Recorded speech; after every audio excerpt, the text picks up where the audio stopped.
School nights meant closing down the deli at midnight and heading out to the reservoir in your black Nova, those hot nights when heat and lightning flashed across the sky.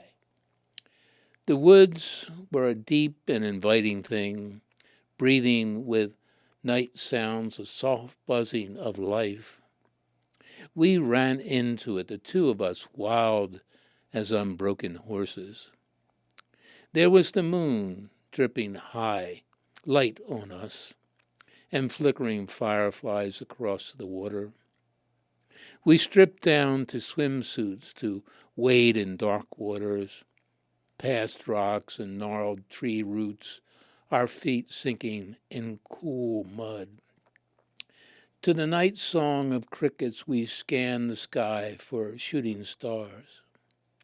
I still remember your shocked face as I silently removed my suit in a gesture of trust and handed it to you, unaware I was about to hand you everything else, including 3 children who grew tall as sunflowers. We never saw it coming. It was nights like these that blinded us. It was nights like these that made us believe. Years later, we see the past as it was and as it never was. It was the dark trees at the waterline and the crickets singing. It was the scent of earth and blossoms on a dark breeze. It was a night sky dripping into water and the stars running down and the moon casting shapes into silver. The Failings of Memory, a poem of our guest tonight, Eileen D'Angelo, from her book of poems, the Recovering Catholics Collection. So, welcome to Philly Loves Poetry. My name is Charles Carr. This show is a collaboration between the Moonstone Arts Center of Philadelphia and PhillyCAM. The focus of our program is to give our audience the rich experience of poetry in the city of Philadelphia and the surrounding area.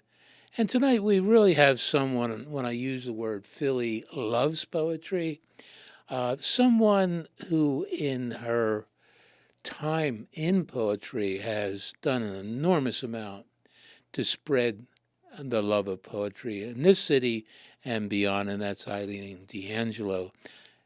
Eileen is the founder and executive director of the Mad Poets Society since 1987, not 1887, and founder and managing editor of the literary magazine famous Mad Poets Review.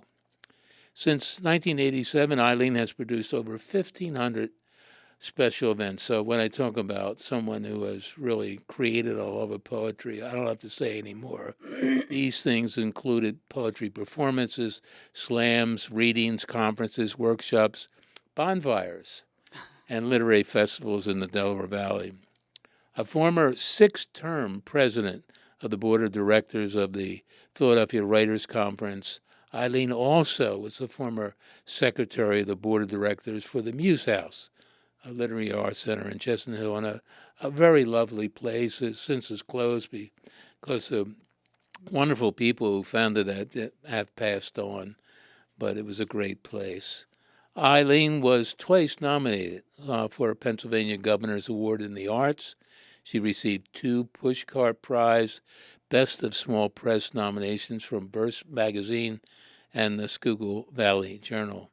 Eileen's poetry, essays, and book reviews has been published extensively, both locally, nationally, and internationally, both in print and online journals, including the Philadelphia Poets, the Manhattan Poetry Review, One Trick Pony, which is was a fabulous little book of poems. Eileen is also and has been an advocate for domestic abuse awareness. And she is the founder of Arts Against Abuse. Eileen has raised lots of money for domestic abuse projects in Delaware County and other domestic abuse shelters in Delaware Valley. Through Arts Against Abuse, Eileen collaborated with Delaware County Artists Guild to present silent auctions and multimedia performing arts programs to raise money for this cause. Eileen was the recipient of the 23rd Annual Victim Rights Award given by the Delaware County District Attorney's Office and the Domestic Abuse Project of Delaware County. So, welcome. Thank you so much for that. My dear friend who introduction. I've known since I really have come on. I came on to the poetry scene back in the early 2000s. You know, Well, you said a magic I was poem. just a little kid, and you gave me a sent us few poem a little to pat the on magazine. yeah Yeah. pat on the and you. I was selected for a first prize for one of my poems for review. But anyway, it's not about me. No. Tonight's all about That's you. how I know you.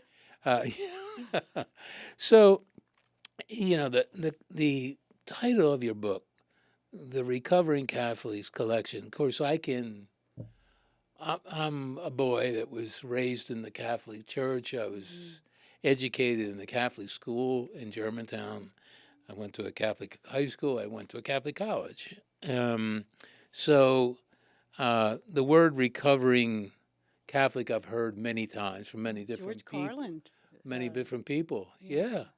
And I wanted to ask you, because I hear that word recovering, and I sometimes, wonder, is that the right phrase for it? Because we, in a way, you feel you have been drugged. In a way, you have been drugged in a different kind of way. PTSD from the years of nuns. Yeah, well, it's a different all tongue in experience for me with priests. But I when I think of it, Gag on it. is unlearning. You have to unlearn and redirect. And I just wondered about your use of that word recovering. What's your perspective on that? It's really a joke sense of it, as far as I had nuns that were the Order of the Sisters of Discipline. Yeah. So the Recovering Catholics collections, getting through, Catholic school, is my joke on it, and how you did. Little Eileen did not do well. No. F's in the well, I never had an F, but self-control. They graded you on that, and Oh yeah. I was a bit of a chatterbox, as you might note, but A lot of people that haven't gone through this don't realize how regimented it was. wow, yeah. In terms of the feast days and observance of them, the May depth, processions. the May profession, the depth of ritual in our life, in our young lives. Of course, you mentioned the this dedication to devotion. Okay, this dedication to discipline, as it Right. were. I Ritual find is a good word because it reminds me of the Blair Catholic Project, which is one of the poems about how yeah. so many of the things that you did and redid and light the candles and all of those ritualistic things, it seemed like, other ritualistic things that wouldn't be Catholicism necessarily. So that's, like the Blair Catholic Project. What my mother used to do, she'd plant the St. Joseph statue upside down in the front yard because they said it would make the Yeah. house sell. Now, come on. I don't know how All of many those funny people little I've heard things, say and there's that. a lot of them. Yeah, There's a lot that of is them. talking about ritual. I've known a number of Recovering people Catholics. that said, yeah, their parents did that when they All those wanted to different, sell their property, is to put the right? little plastic statue or I don't know, maybe another substance. Funny. In your poem, I love the last poem, your last poem in the collection, Revelations. You introduce us or remind us of the fundamental reality that you have come upon, and that it says, and you begin the poem. Let me begin by saying, I am not perfect. And I think I was wondering. I said, why did Eileen leave that last to say, but I guess after you read the collection and say, it makes a lot of sense. And it's almost like, look, I've come out of it. I'm not perfect, but there are some I have an old other dimension. And I always wonder, do you find yourself that, yeah, I had that, but I was able to move to a different place in myself, Um, from that. well, there are no good Catholics. We're like Avis. We try harder every day. Yeah. Yeah, so um, that's not a thing anymore, but um, I think that you evolve in whatever part of that was good. I mean, I remember going in and feeling the only thing you can say is a state of grace going into St. Francis de Sales, that cathedral, that big reverence that you felt. You just knew there were angels in there. Yeah. And they told you there were. Yeah. So you were ready. And you didn't know what you were studying with the Catholicism. But you just memorized it, and then Oh, just the memorization of it alone.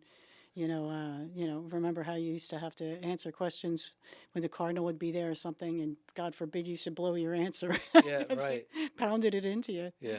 You The, know the Baltimore Catechism, exactly. year after year. And Yes. they would ask you the same, Right. one was to know him, to love him, and to serve him. You know, I can still do the 7 levels of angels. yeah, exactly. Yeah, see, there you go.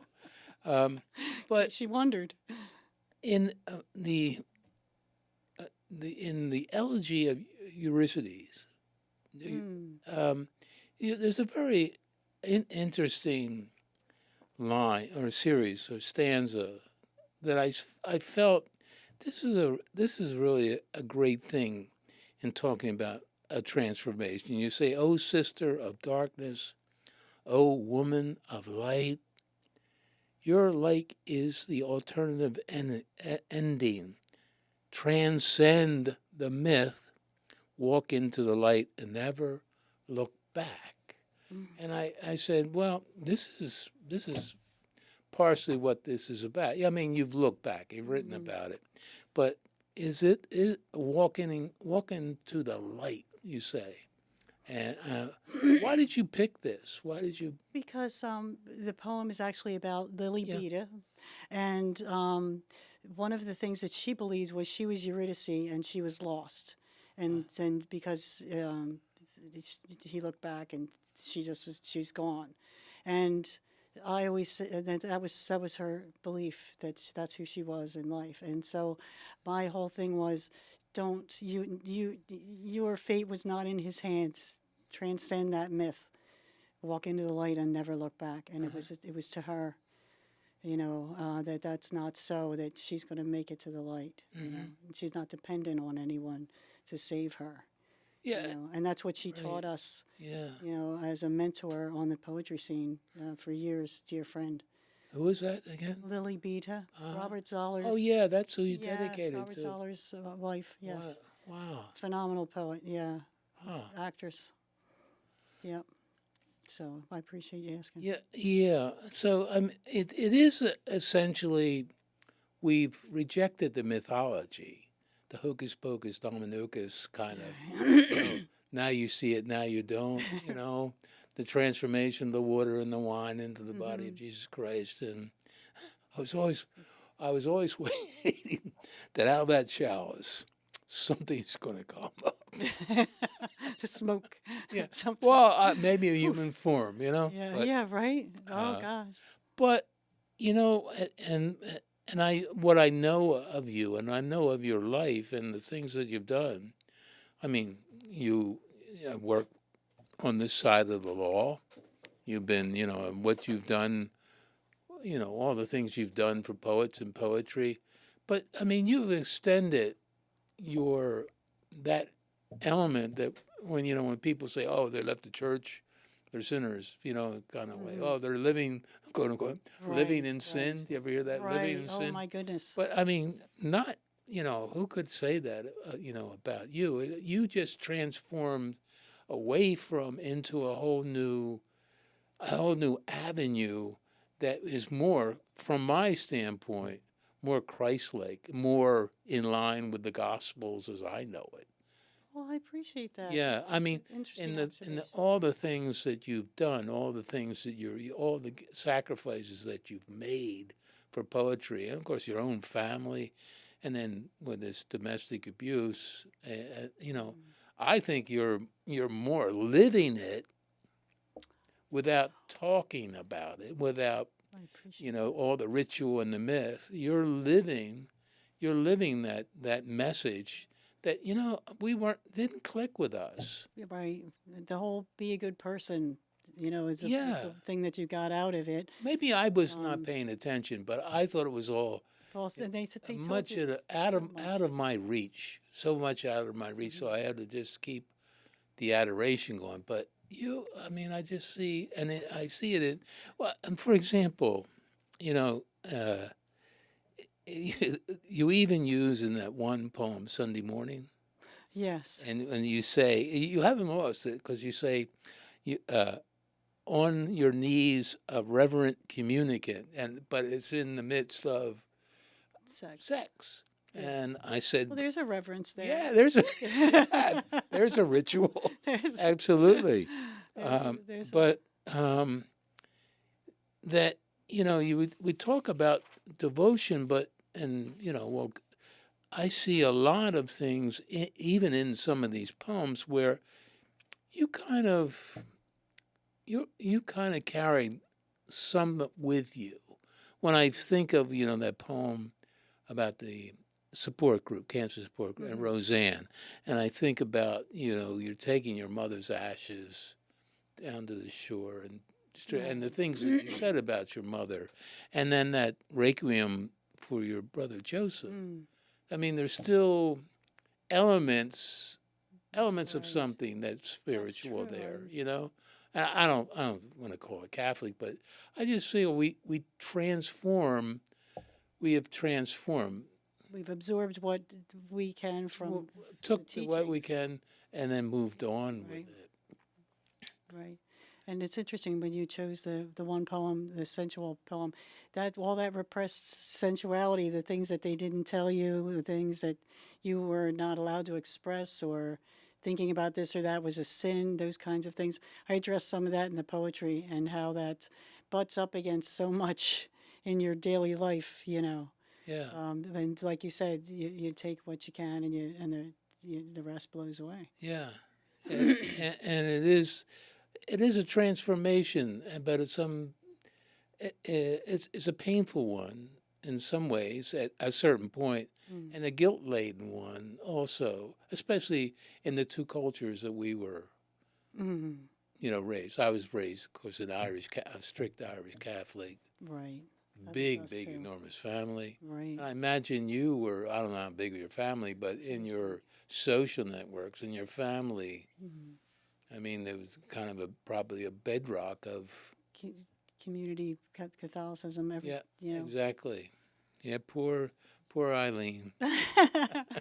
Oh, there's no Saint Eileen. A nun told me that once. So, and there, of course, in your book there are the war stories, but then I see that, but then there's this tremendous freedom that I see to love and give. Oh, thank you so much. And I mean, it's so apparent in these poems. I think, as I say, when people would look at the title and say, "Oh, okay, this is going to be a whole poem about The whole book. this young woman in Catholic school, and she had to go through this and she had to go through that." Well, you have, your introductory poems, but then you move on from that. Why did you? I thought it was really a very good choice to do that, to really have a wider variety of your experiences outside of anything that has to do with God or. I kind of thought that there's so many ways that there's the handful of poems that are obviously Miranda writes for Catholics or Yeah. Blair Catholic, the jokey kind of poems that I'm trying to convey some narrative poem about a situation that may have happened, that what I've learned from that. But there's also such a thread of my religious upbringing through so much of the other pieces, I believe, that's how I pulled so many more of them in that wouldn't necessarily seem to fit under that one, enveloped under that one title, Yeah. so to speak. But it's kind of like I am the recovering Catholic, so it's my collection. Right. so, so however, they related to each other in the book. I think there's still a thread of what I learned and the impact of growing up in Catholic schools in Southwest Philly Yeah. and Havertown. Well, in the book also you can see this the spiritual quality that how you are connected to nature and the nature's beauty. I think that's where I found God in nature. In fact, Yeah. that was a question got me in trouble in school and got me clapping erasers. I said a couple of times about different situations. You told me God is everywhere, so why can't we go to the park and have church? Why Yeah. can't I go to the park and celebrate God if God's there? So I got into hot water for that. The other one was, if God is everywhere, then why can't we go to the 10 o'clock mass instead of the crack of dawn? God's at the 10 Yeah, o'clock mass yeah, too. right. Yeah. Well, that's the big So you people's see what a mass. problem I was. That's the big people's mass, Yeah, Eileen. oh yeah, that's right. That's right. They can't take roll. Make sure you're sitting in your Oh chair. yeah, the 9 o'clock mass. Yeah, Yeah. absolutely. But yeah, I see that in these poems, that connection to nature and connection to Connection. other things, and your. I mean, it's the spirituality is still strong in these poems. But it's a spirituality of love and concern and attachment in ways that I think that sometimes our religion doesn't give us or doesn't teach us. And that transformation in here, I keep going, the transformation away from that to a different light it's really apparent. And when you when you leave just that set of poems, and I was really happy to see that, because I didn't know when I saw that cover. I said, uh oh, What am I in for? yeah, what I'm in for. But I just think there's a great variety, and it's a small collection, but you cover a lot of ground, in this book. Thank you. Um, I feel closest to God in nature, I think. yeah, That's where I feel yeah, it. yeah. What influences would you say? What poets or what experiences in poetry that you feel when you would talk about this has had a great impact on you as an artist? I would say Emily Dickinson was when I started to read poetry, and I started my first. Sarah Teasdale was huge. I loved her work. So many of her poems spoke to me, so I became a big fan of hers. But now Billy Collins, I love that sense of humor, Yeah, and I love the way he reads because he's all totally straight, and then he delivers these lines that make you fall right off your chair. right.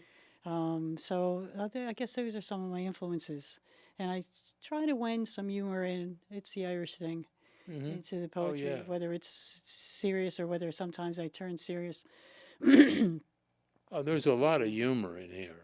There's a So lot of humor in here, in your book in these poems. So, hey, and it's more you, like, and I guess I've always seen that in you, and that ability to laugh and make other people laugh, and want people to laugh, and want the people to enjoy poetry, and that hey, it's not such a heavy thing as you think it right, is. ivory tower thing. Exactly, People are exactly. just so surprised to know I'd like to go to poetry readings. They just don't envision it being, what it is. I wanted to ask you, how did you come to Mad Poets? I mean, how did that all evolve? Well, I was writing in a closet pretty much when you have no idea what level or how you're doing or whether anything you're writing is going to touch anybody else. And I had seen an advertisement for a poetry group forming in media, and I showed up. and I met a bunch of people that I just was, I found my people.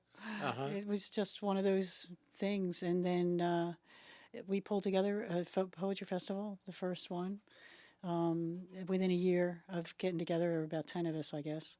And then right after, actually, Beth Phillips Brown was the one who put the ad in the paper. Phenomenal poet, really great poet, and called the group Delco Poets Cooperative. And then about a year later, she went off to Wales to study, and we were thinking, "What are you doing? You can't leave us now. This is going to be Right. great," you know. And so she went off to study, and we kept going. And eventually, there were three of us running it for a short period, and it became the Mad Poet Society. I was always calling it that. I would say I'm off to the Mad Poet Society Oh, okay. whenever I was going to Delco Poets. So eventually, Rich Bank, who's a poet on the scene in Philly, Yeah. he suggested, "Why do you even need to?" Because it was on the T-shirts. It would say a Mad Poet Society underneath it, whatever name we were using in the beginning. And so we eventually changed it to Mad Poet Society. So it was not regional. It didn't keep us to Delco either. And we had stretched out by that point. We Oh, had yeah. about 100 members in 6 states and a couple abroad.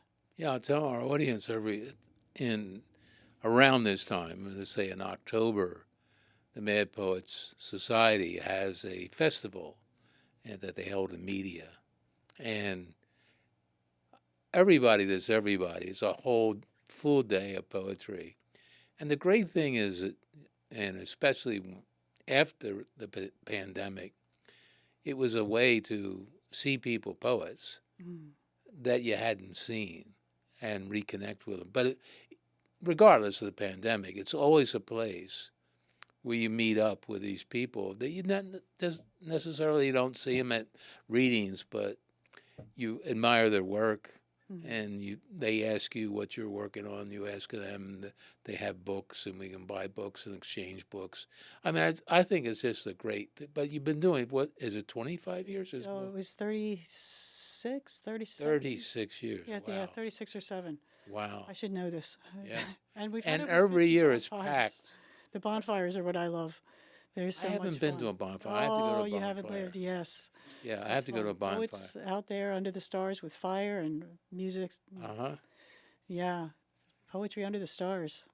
And You there's, can camp out. yeah, Yeah. and there's a whole series that you help. I mean, there's the Mad Poets Festival, there's the Mad Poets Oh, Review.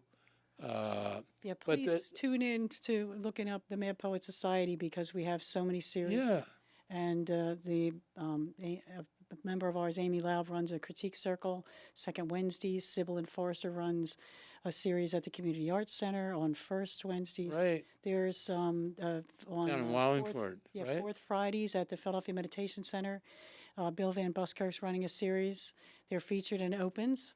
So we invite you to come out and look us up online at Mad Poet Society. And the Palmas are doing a Oh thing my in God, Westchester. the Palmas saved the organization. Yeah, The Anthony and Brooke Palma, they popped up at a reading maybe, wow, it seems like, I want to say 15 years ago. Maybe I've known them even longer than that. But they are the energizing force now. oh, they are. I am stepped back. I'm retired. I'm enjoying the fun. I show up at events. Yeah, instead you of- put it in good hands but because I Anthony, think they've they're done. amazing people. They and are. phenomenal poets. Yeah, Phenomenal poets, both they're of them. phenomenal They're poets, right. but And encouraging to all other oh poets. yeah, We've got a blog that Brooke moderates, and you should tune in on that. There's some phenomenal writing there, book reviews from local poets. yeah, and they've had a great lineup. I mean, they have had me out there, but they've had a great lineup. It's in Westchester. It's just that And Barnaby's in Westchester. Yeah, Right? That's second Tuesday. I would go more, but I'm not right now good at night driving. Beginning to and, be you that know, girl, too. Yeah, go out there, but it was a great venue, great venue that they have. It's nice out there. All of them are. This year I was out at Wallingford. Yeah, they saved the that was group. They did. Oh. Because it was time for me to retire, and it was too much. So, Yeah, well, thank that's God your they stepped Joanne. up years ago, Eileen, and that's they've your been legacy. taking it. You must feel tremendously proud of this legacy that that's right. you started out and It what would be you've nothing left. without them. I have to make sure that I say that. Oh yeah, I Yeah. understand. You They're say still that about alive. everybody, but you're always there. You're always there, and you've, as I said, there are only a couple of people I use this term. Cultural treasures. There's three people I use that term with: Larry Robin, our good friend Leonard Guntarik, Oh, and you. oh, thank you so much. Really, That's such an because honor. it's true. I mean, all the work that these people, including you, put into this community, I hope people don't take it for granted. I mean, I don't because think it's so. given a platform. All those people, all those places have given so many people a platform for their work, and some of the people have. Just think of all the open mics that you've probably been, and here comes someone up to the mic, and I you're love that part. flabbergasted. That makes it all worthwhile. Somebody gets up and just blows you away and like, where have you been? Yeah, where have you been? And you don't have to Exactly. tell that person that you want to be the first one to say, by the way, Exactly. you're incredible. Yeah. You need to come back out. And I see that at the festival because there are new people that have shown up at the festival. I haven't Right, gone every year, but I can see it. right. And I can see other people going up to them at the break and saying, Wow. I really liked your work. You would love You to haven't? be at the Young Poets Competition Awards. Uh-huh. That is more fun than you can stand for like a Uh-huh. Sunday. It's Well, you 36 have to kids. send me that. Yeah, I'd 36 love kids to. come out. It's a competition run that Uh-huh. we run in Delco. Okay. Yeah, that's another Students are so area talented. that I didn't mention Oh, in your bio. I'm sorry. oh no, God, no. The students are so talented. Yeah, Just I bet. some of the poems are Yeah. just blow your head off. Well, speaking of blow your head off, it's that time when we want Eileen to blow our head off with her poems. Oh, So that's the floor is the yours, cam. my dear, and Oh, thank you so much. We're so glad to thank have you. you. This has been such a joy. Thank you so much. I'm going to start out since we've been talking recovering Catholics with a recovering Catholic poem from my alma mater out here in Southwest. This is called St. Francis de Sales and Other Nightmares. 6 days into a 9-day novena, I begin to wonder if it's a sin to pray that Francis Lafferty will walk me home from school. I wonder if God hears the prayers of another love-struck girl with a crush on Francis, seeking divine intervention, which of our prayers will be granted?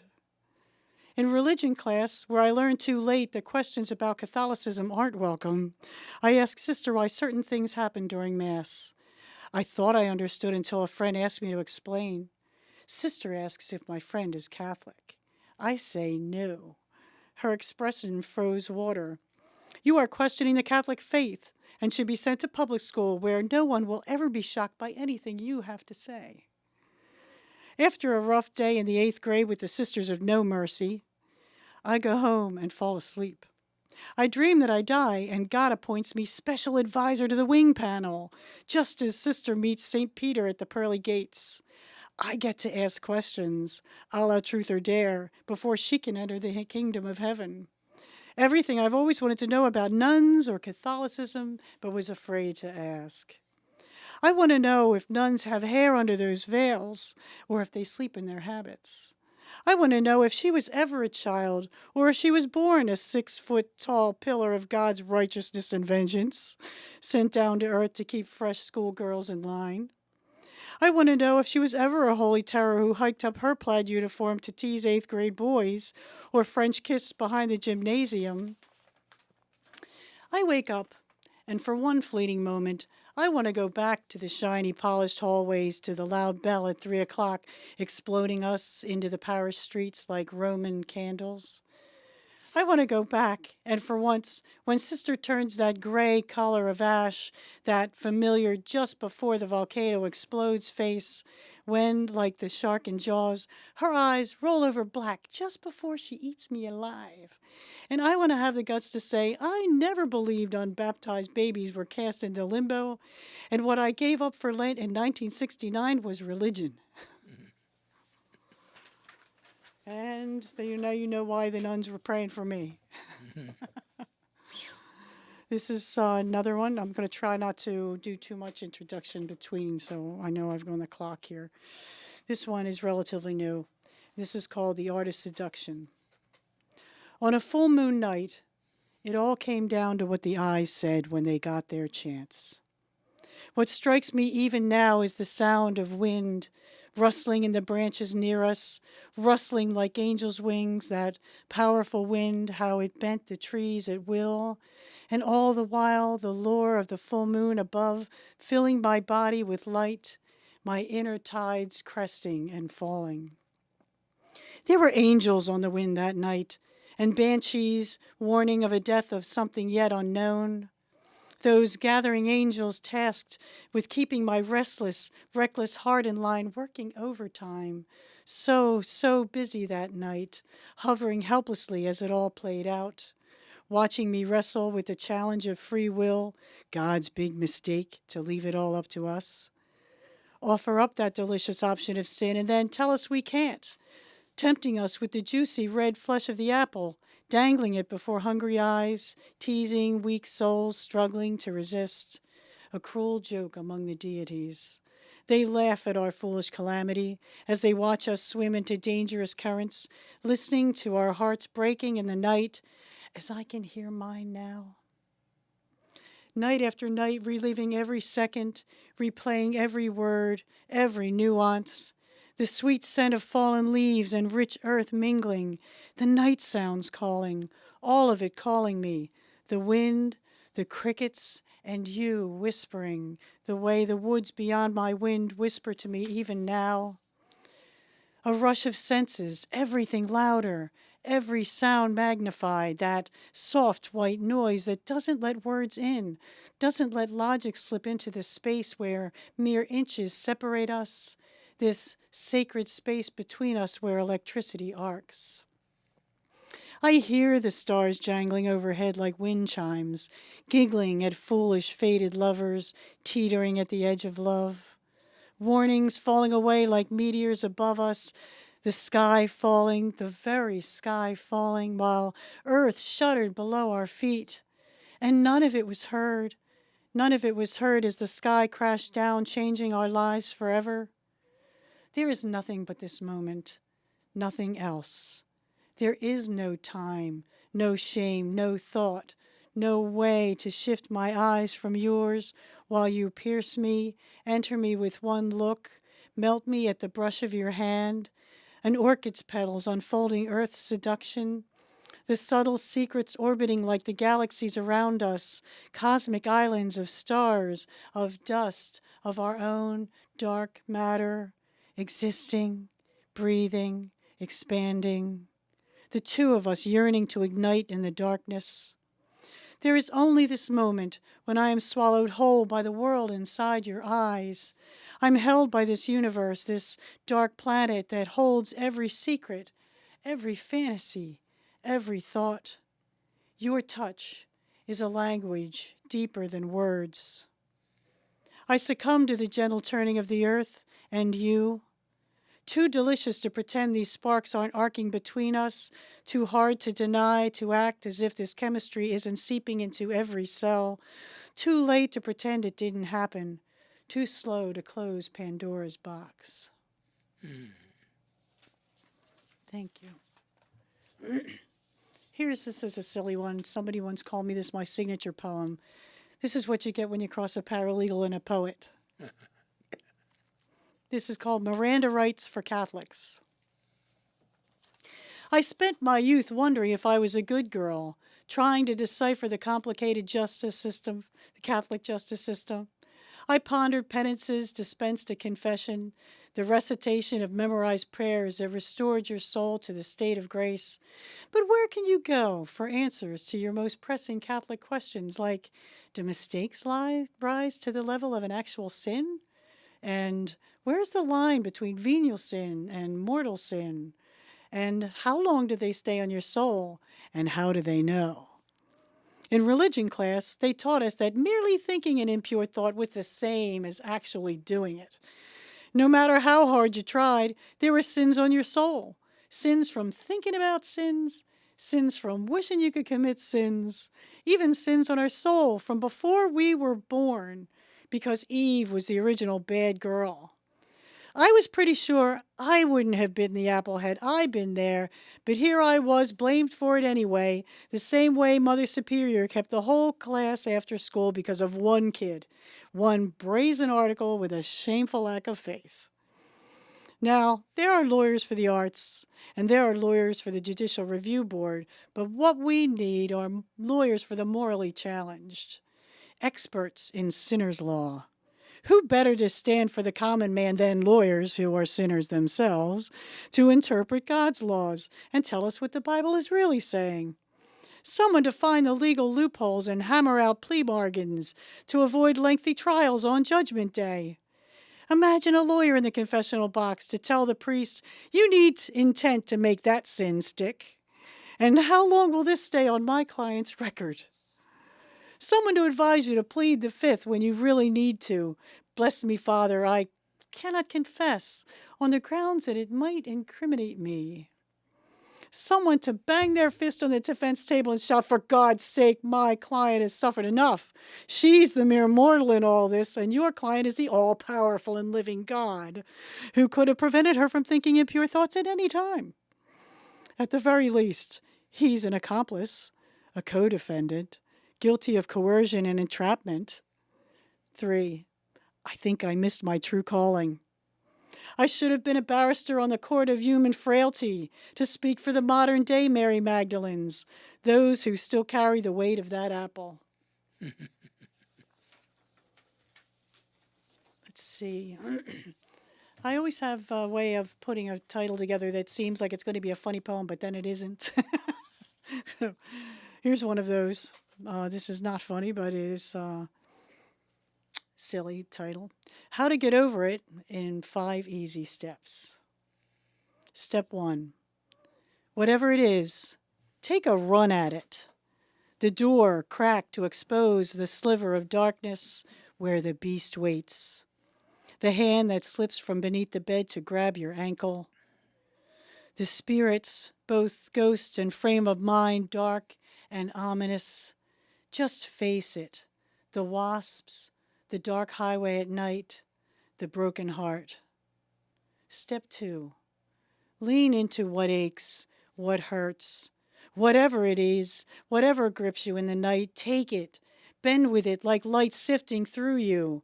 Let the shadows transform into lacy suns on the wall.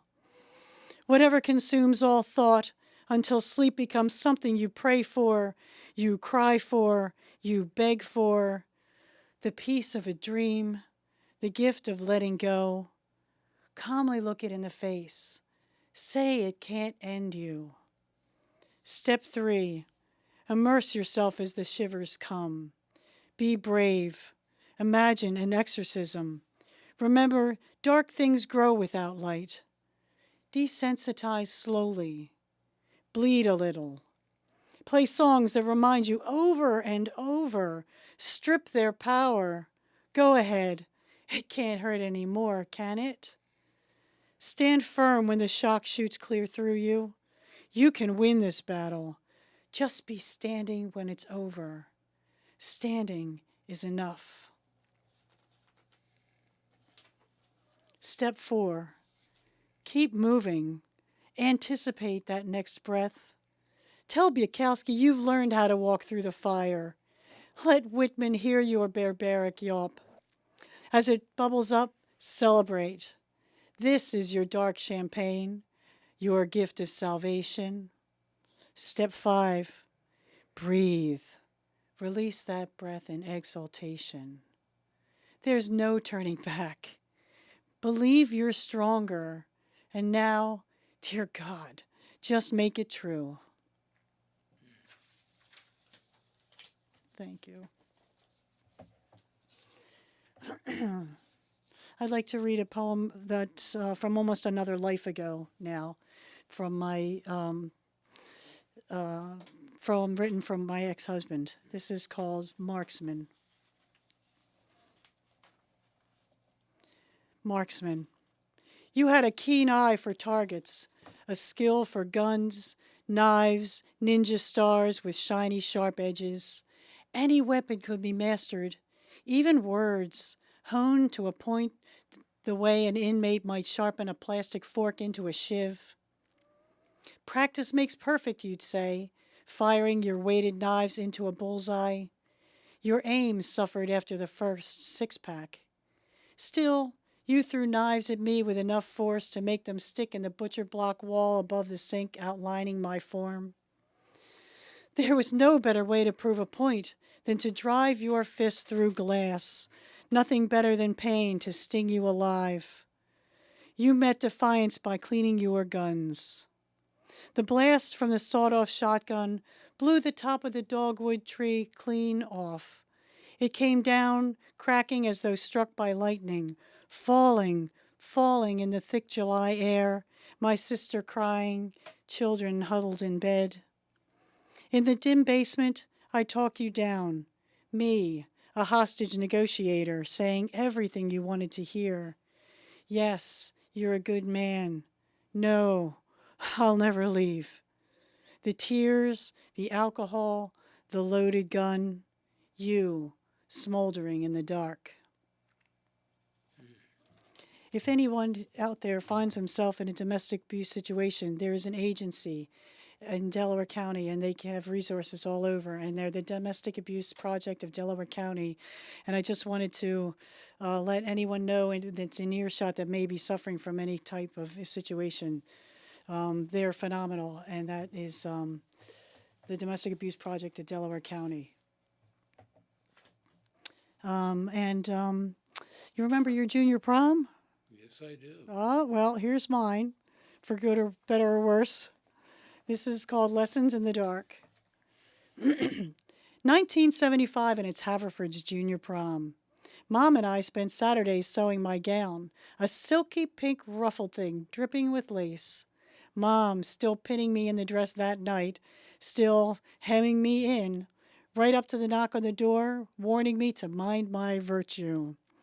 What I know now is the prom was a blur. What survives is the ride home and double dating in a Dodge Dart. Midnight at Denny's, warm beer, parking afterward. Thinking I knew what I needed to know, but oh, so wrong. I had all of the hormones and none of the wisdom.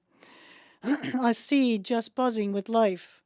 Just when it was time to uncover the mysteries, just when I was following primal instincts and searching for romance in the back seat of a Dodge-turned suburban tunnel of love, with all of my ruffles unruffling, my tumbling décolletage suddenly exposed before a blinding flashlight blaring through the dark car like a siren. On cue, like the crushing end of a Greek tragedy, it's my next-door neighbor, Officer Davenport, knocking on the steamy window, disapproval dripping from his face as my reputation falls in one big drop of water and plops, splashing down my white flower dress on one big fat juicy bubble of me, the girl you bring home to Mom, the goody two-shoes angelic girl next door, caught with my own scarlet letter. Time to go home, Eileen. In the memory, that's how it happened. In real life, who knows? Memories are not photos. They're your absent-minded aunt calling you by your sister's name.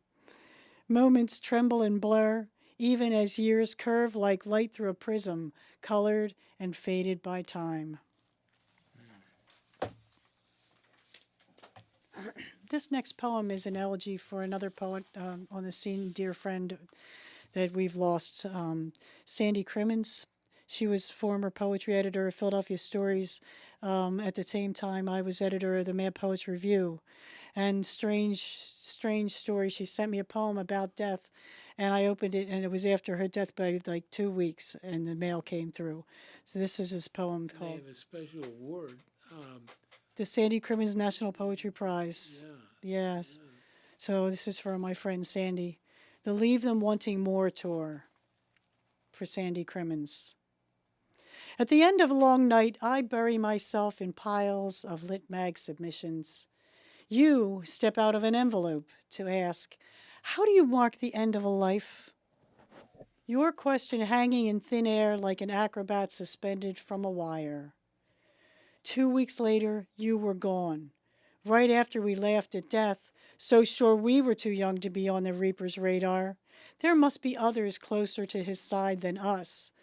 Right after we laughed about our love of red wine, the fruity aphrodisiac, how everything becomes a good idea after a glass or two, you said, our friends are writing poems about death. What about us? I bite my tongue. We've got time. 2. Mama was a rockette who taught me, leave them wanting more, not praying you'll exit the stage.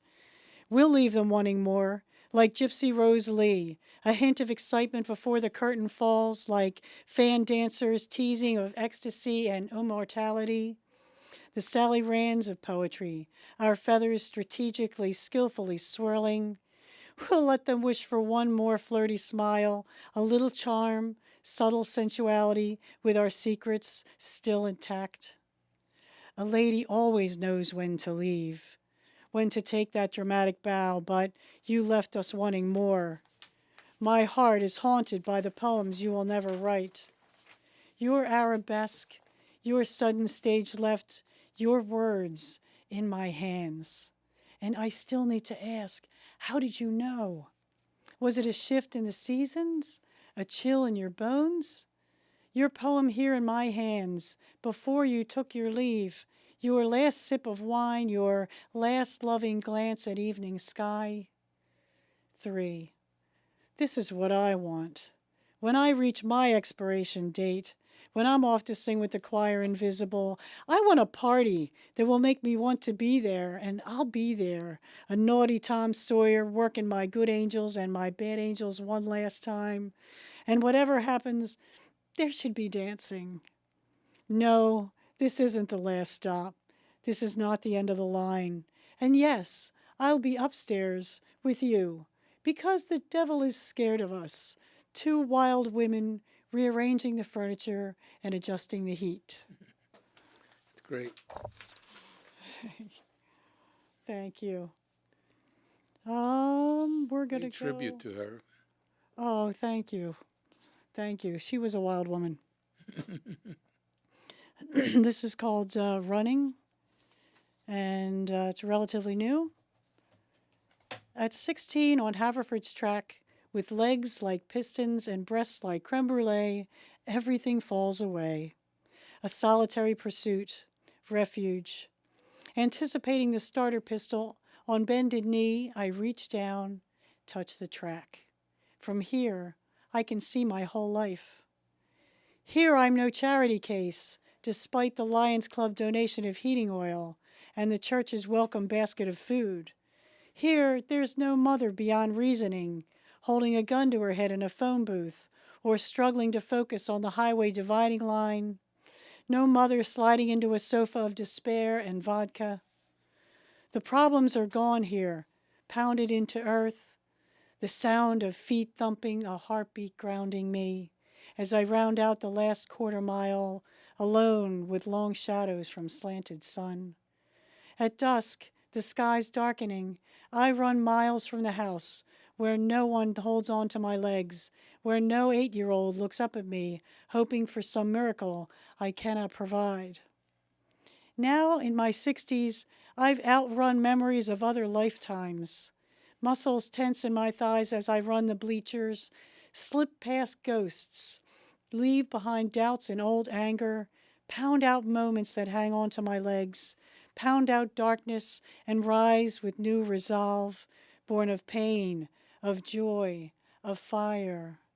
On bended knee, I reach down and touch the earth.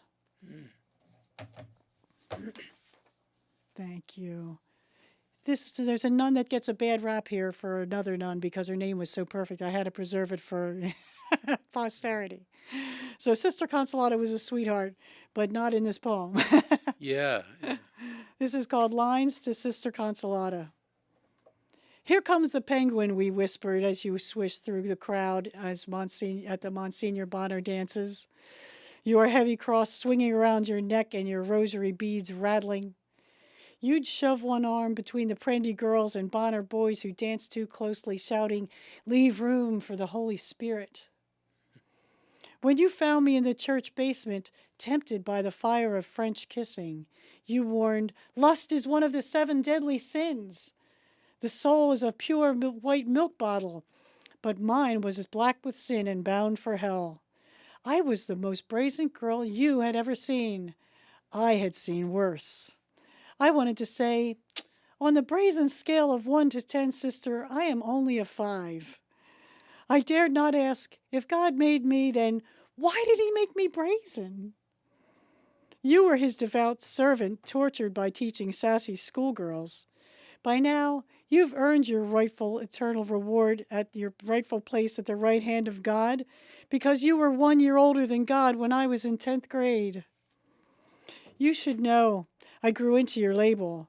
I still slow dance as closely as possible. I love the electricity of hips, the slow rocking movement of music, so close there's no room for the Holy Spirit. Listen, sister, this is me chewing the communion host. This is me making faces behind your back, knowing my face won't freeze like this. Me, naked in the neighbor's pool or making out in the woods behind Steel Field, relishing the near occasions of sin. Sister, you were right. I am brazen. What's more, I like being brazen. Even the word brazen feels good on my lips, this dangerous word marking a lost soul on the express train to hell. And that's where I'm going. Whoo! I got the express. So I've got 2 minutes. This is a shorty. Okay. We'll end with this one here. Just something that occurred to me that I thought was kind of silly. This is called Ruminations on Reincarnation. Strange how so many who recall a past life recall it as someone of some historical note. Napoleon at Waterloo, or Cleopatra enchanting Caesar. Almost no one is the laborer, packing bricks for the pyramids, or an annoying buzzing fly on a horse's derriere. Nor is anyone a slug or a beetle in a past life memory. No one wants to be the insignificant ant, carving his mundane life out of the earth. All I know is, in my past lives, you are in all of them, especially the one in which I'm Helen of Troy, launching 1,000 ships. Eileen Thank you so much. D'Angelo, thank you very much for reading those wonderful poems and being with us and talking about your life in poetry. I mean, we could spend a lot more time talking about some of the craziness that This probably is you have true. witnessed as a, kind of the host and the creator and the founder of Mad Poets. I mean, there are some really funny stories. people and lots of stories, but I think our audience got a nice flavor for you and your poetry and what you're all I hope about. so. Oh, I know so. Thank you out really. there in TV land. Yes, that's TV land.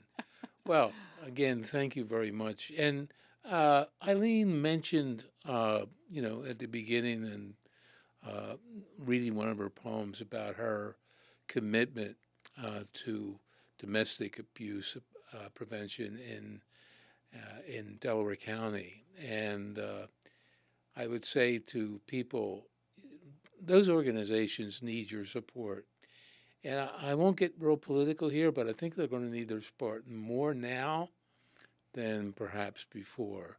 Because I don't know what the support is going to be for women and what the support is going to be for women that are victims of domestic abuse. So, I can't leave without, of course, mentioning my sponsor, which is the Moonstone Art Center, and all that Larry Robbins does to continue that miracle that he created so many years ago is the Moonstone Art Center. And you can go to our site, moonstoneartcenter.org, and you can find out the ways that you can support us. But literally, Moonstone has been in existence for 40 years. And we talked about Eileen and all the events that she has sponsored, and Larry, too. I mean, we put on 100 events a year. then I'll expect, perhaps 300 poets that are involved in them. So support us. We need your support. And thank you to Sergio. Thank you to the staff at PhillyCAM for all they do. And that's it.